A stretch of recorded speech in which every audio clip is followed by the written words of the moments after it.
Yang terhormat, Kepala Yayasan At-Taqwa Kalia Bang Bungur, Dr. Andes Kiai Haji Umar Fauzi. Yang terhormat, Penanggung Jawab Harian Yayasan At-Taqwa Kalia Bang Bungur, Al-Ustadz Muhammad Iqbal Eskom. Yang terhormat, Kepala Sekolah SMP IT Al-Ghazali, Al-Ustadz Muhammad Iqbal SPDI MPD. Yang terhormat, Kepala Pondok SMP IT Al-Ghazali Islamic Boarding School, Al-Ustadz Zaki Maulana STHI, dan audiens semuanya dimanapun Anda berada. Bismillahirrahmanirrahim. Assalamualaikum warahmatullahi wabarakatuh. Alhamdulillahirabbil alamin.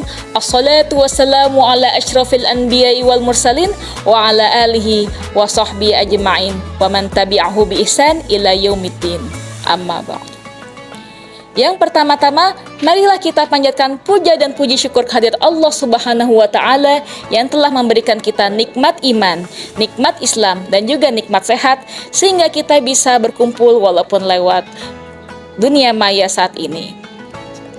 Salawat dan salam marilah kita haturkan kepada Nabi besar Muhammad Sallallahu Alaihi Wasallam yang telah membawa kita dari era kejahiliahan yang penuh kegelapan kepada era modern sekarang yang penuh dengan terang benderang dan juga hidayah.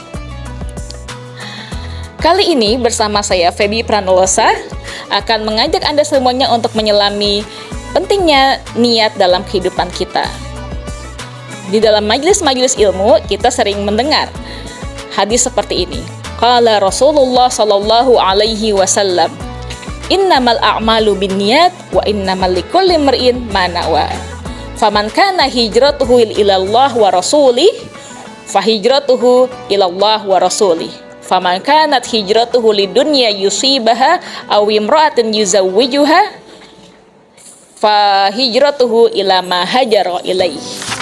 Yang artinya adalah segala sesuatu itu tergantung oleh niatnya, dan orang-orang akan mendapatkan sesuatu sesuai dengan apa yang ia niatkan.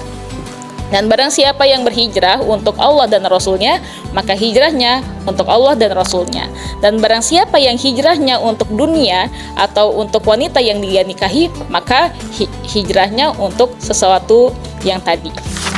Dalam Islam, kita diharuskan mengucap niat sebelum beribadah seperti sholat ataupun puasa. Tapi apa sih makna yang terdapat dalam mengucap doa tersebut? Jadi hikmahnya adalah dengan mengucap suatu niat, itu berarti kita sudah menetapkan diri kita untuk berbuat sesuatu dengan tujuan yang jelas. Tidak dibenarkan jika misalnya berbuat sesuatu dengan alasan karena suka saja atau karena ingin saja. Jika kita melakukan karena niat ingin saja atau suka saja, pastilah kita mengerjakan sesuatu itu dengan main-main dan juga dengan tidak efektif. Jadi, audiens yang dirahmati Allah, sebelum kita menetapkan niat dan juga tujuan, alangkah baiknya harus disusun dengan SMART. Apa itu SMART? SMART itu adalah spesifik, measurable, achievable, relevant, dan juga time-based. Yang pertama adalah spesifik. Spesifik itu adalah jika kita menetapkan suatu niat harus dengan alasan tertentu yang secara rinci. Misalnya adalah saya niat bekerja untuk mendapatkan rezeki yang halal dan cukup, untuk mendapatkan ridha Allah Subhanahu wa Ta'ala. Yang kedua adalah measurable. Berarti kita menetapkan suatu tujuan yang bisa terukur. Kenapa harus terukur? Agar segala sesuatunya bisa ada kemajuan sedikit demi sedikit. Misalnya hari ini saya akan lari 50 km dalam berapa jam, seperti itu. Dengan seperti itu kita bisa melihat apakah tercapai target kita tersebut. Jika belum tercapai, kita akan mengevaluasi dong apa yang kurang dari usaha kita. Yang ketiga adalah achievable. Apa itu achievable? Artinya adalah kita menetapkan suatu tujuan yang bisa diraih. Kalau bisa sih, kita tidak menentukan suatu tujuan yang terlalu ketinggian atau muluk-muluk. Misalnya, bisa menurunkan berat badan dalam 2 minggu. Wah, itu kan terlalu ketinggian ya. Kayaknya orang nggak ada yang bisa mampu untuk diet selama 2 minggu saja langsung turun berat badan gitu.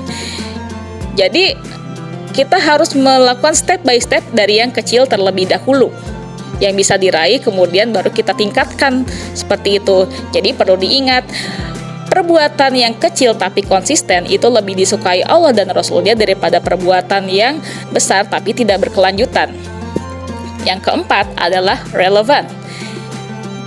Jadi kita perlu ingat, dalam menentukan tujuan kita harus menyesuaikan dengan kapasitas dan sumber daya kita. Apakah relevan apa yang kita punya untuk mendapatkan suatu tujuan tersebut? Yang terakhir adalah time base. Apa sih maksudnya time base? Maksudnya kita harus menentukan tujuan kita dengan tenggat waktu yang bisa kita raih. Misalnya, saya ingin diet rendah kalori selama 2 minggu.